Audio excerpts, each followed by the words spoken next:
Hello guys, this is Physics here with another physics gaming video. And today I am going to talk to you about a number of different things. The first thing I'll talk to you about is this map I'm playing. This is Kark Island Team Deathmatch.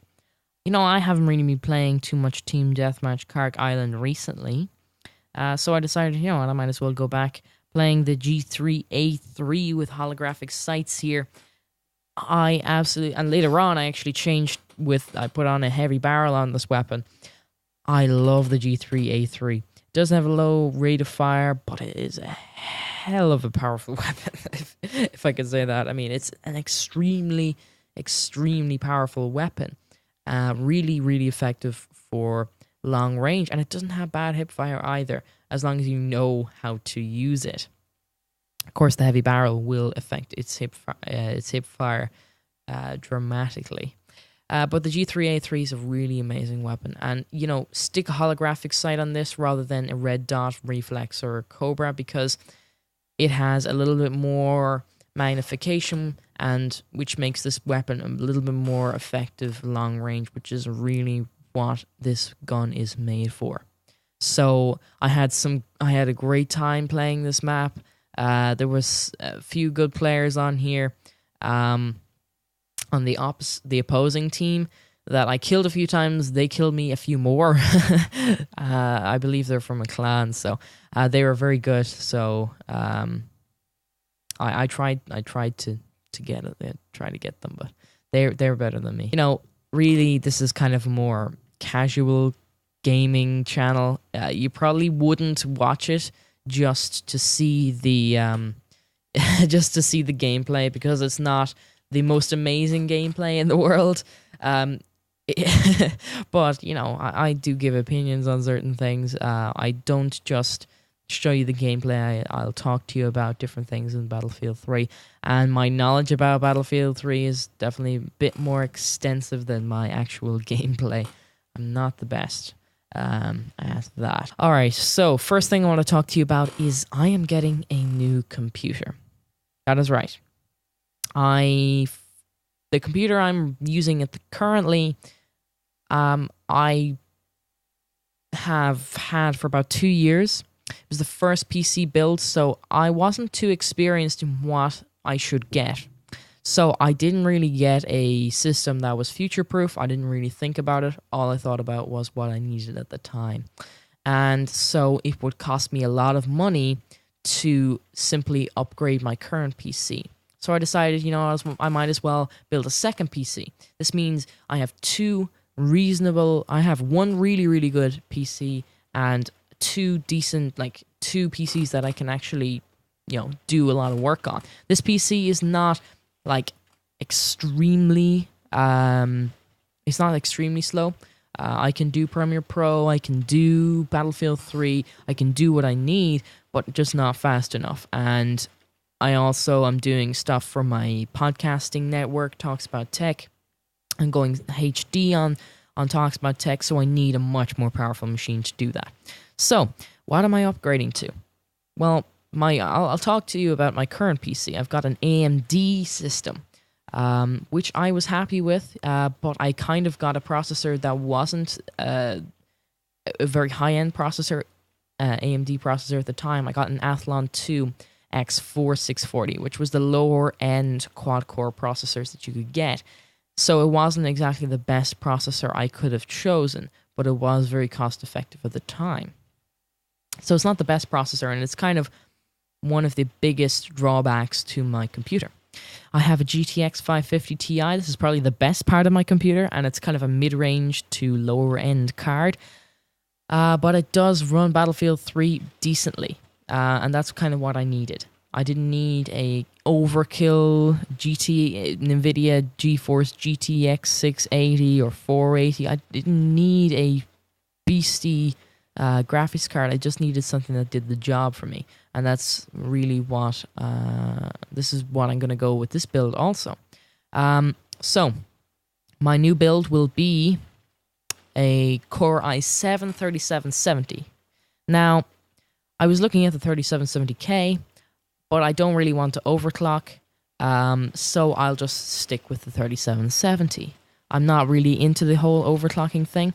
But what really attracted me to the 3770 and not to go AMD was it's got hyper-threading enabled, so it's got 8 virtual cores. This is going to be brilliant for doing my Premiere Pro video editing. It's supposed to run Premiere Pro renders very, very, very quickly. That's what I really need. It's also just a brilliant processor. I was looking at the AMD FX 8350 to start off with, and it is a great processor, but it's not as powerful as the 3770. So that's what I went with as my processor. And you know, the i5 is good for gaming, but for me, I have to do video editing on top of it, so an i7 is definitely a better option to go with. Okay. So, my graphics card I'm going with, I haven't made my decision up 100% yet. I'm going to go AMD on this time. Probably a 7770, 1 gigabyte card, I'm going to go with the VaporX Sapphire model, and this is one that has 2 cooling fans, so it's going to run a lot cooler, and it's also overclocked stock from the factory, which I really like, to 1100 megahertz or something similar to that.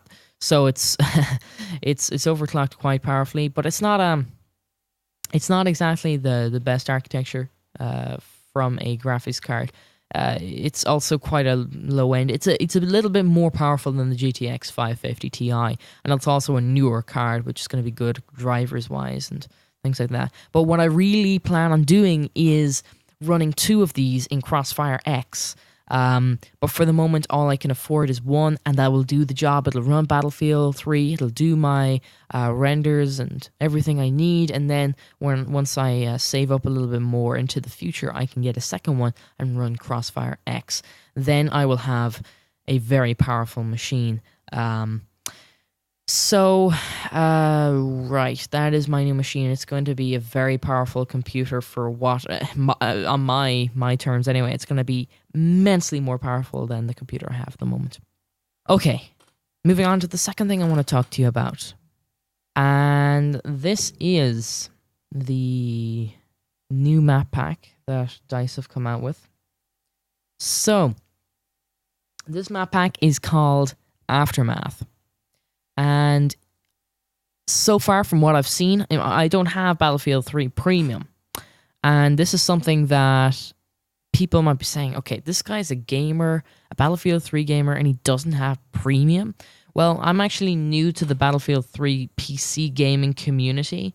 And so I'm still kind of getting to know the maps. And I also have the Back to Karkan map pack.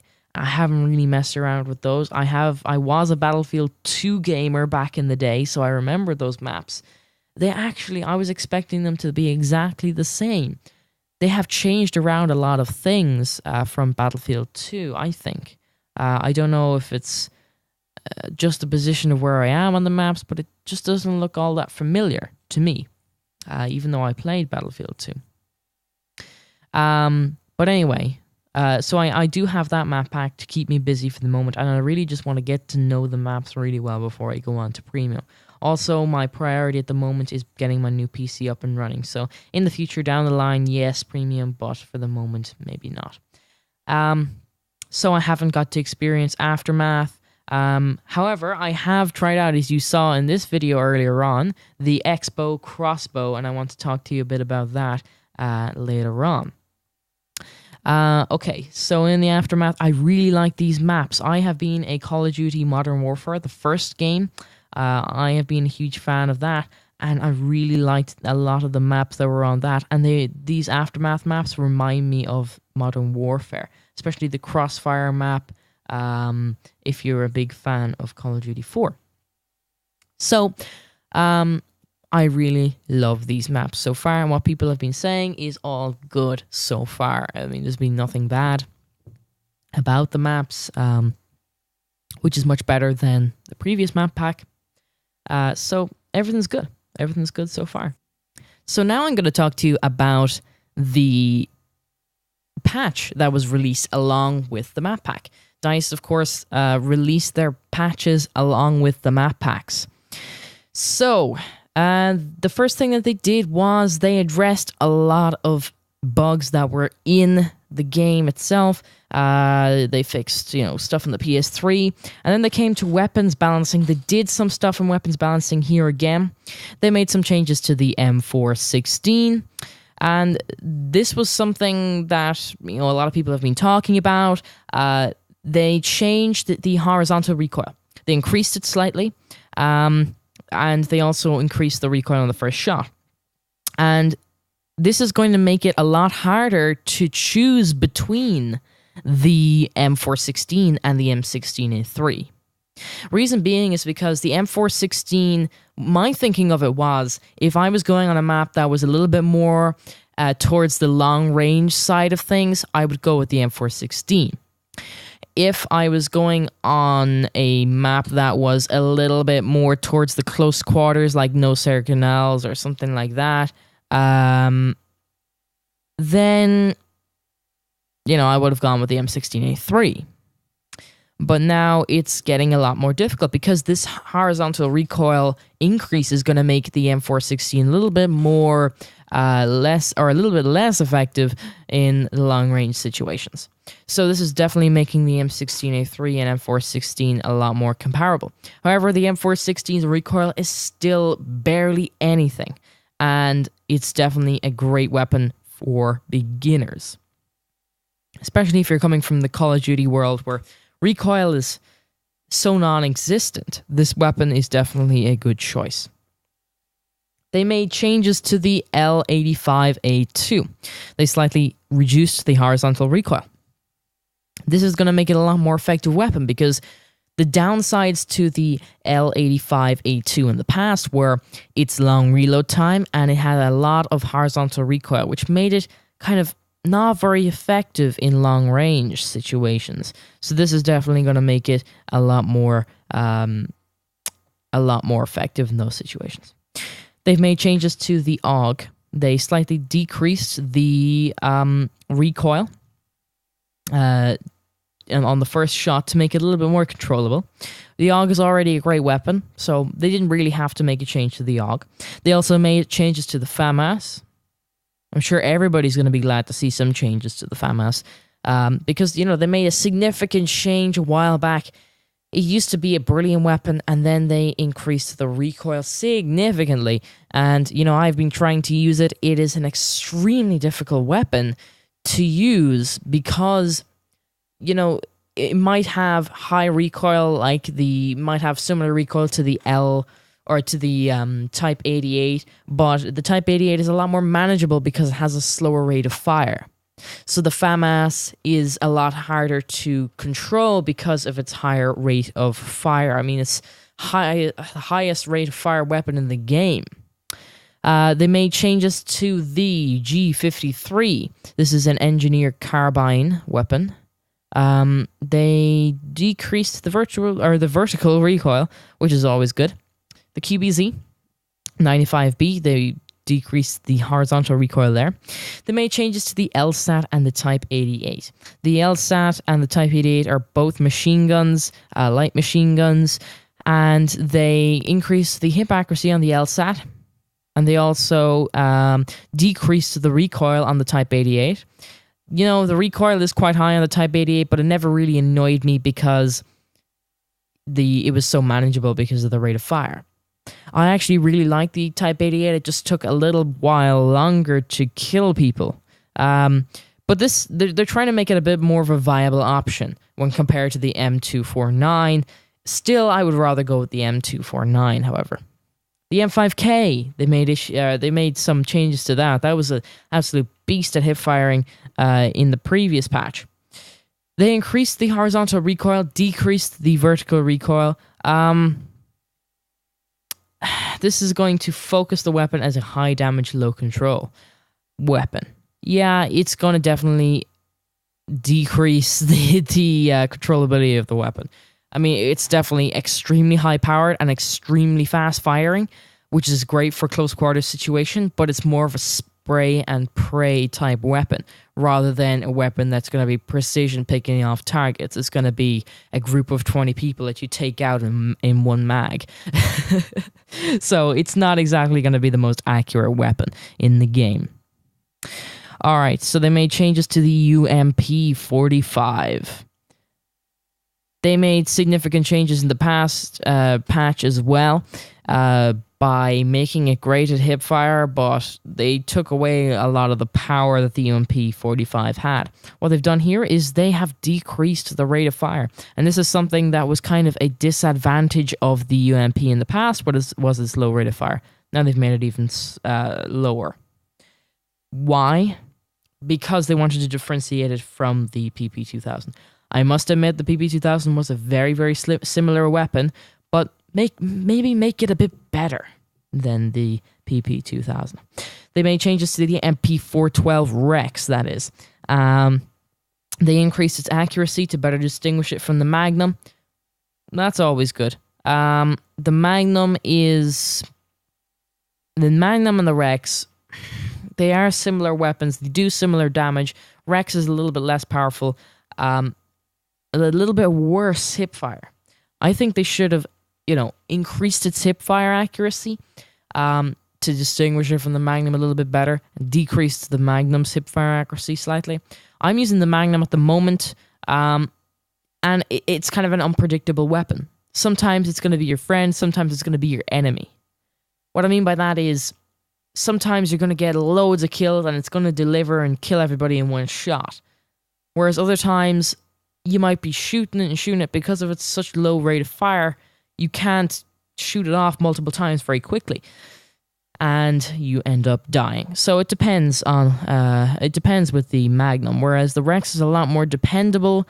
You can really kind of rely on it as being a good weapon because it's got such a much faster rate of fire. Okay, the M26. They also increased the aim accuracy on that to be in line with other shotguns. That's the one that you can fit. It's the mass. You can fit it on any weapon like a grenade launcher. They also fixed a number of things with the weapons, bug fixes there. They also got rid of the issue that they had with the MCOMs, which is kind of a big issue where if you went on the left-hand side, you weren't able to disarm it. Made lots of map fixes also, gunship balancing changes. They removed the FLIR view. That's the view that allows you to go black and white to be able to see infantry a lot more. Really, what they're trying to do here is they are trying to make the gunship more of an OP tool against infantry, because it was very, very hard on infantry on those maps with the gunship to be able, it was just killing infantry, absolutely killing infantry. They also decreased the damage radius of the cannon explosion. Again, the whole idea behind this is decrease its effectiveness against infantry. So, they're kind of the major patches, but I want to talk to you now about the X-Bow crossbow. And, the X-Bow crossbow, I've had a little bit of experience with it. It's a great, great weapon. I was expecting it to be kind of like a sniper rifle, not so good at hip fire, really good long range, takes a long time to reload, but they made it a bit different. It's got 7 bullets only, but that's not too bad because you can go support and then you just keep refilling it. It does take a long time to reload, however, and 7 bullets, make it 10 in the next patch. Just make it 10. It's super good at hip firing, and it is actually very effective. So I like it. I like the X-Bow. Really, really cool gun. All right, so thank you guys for watching this video, and I will see you next time. Have a good day.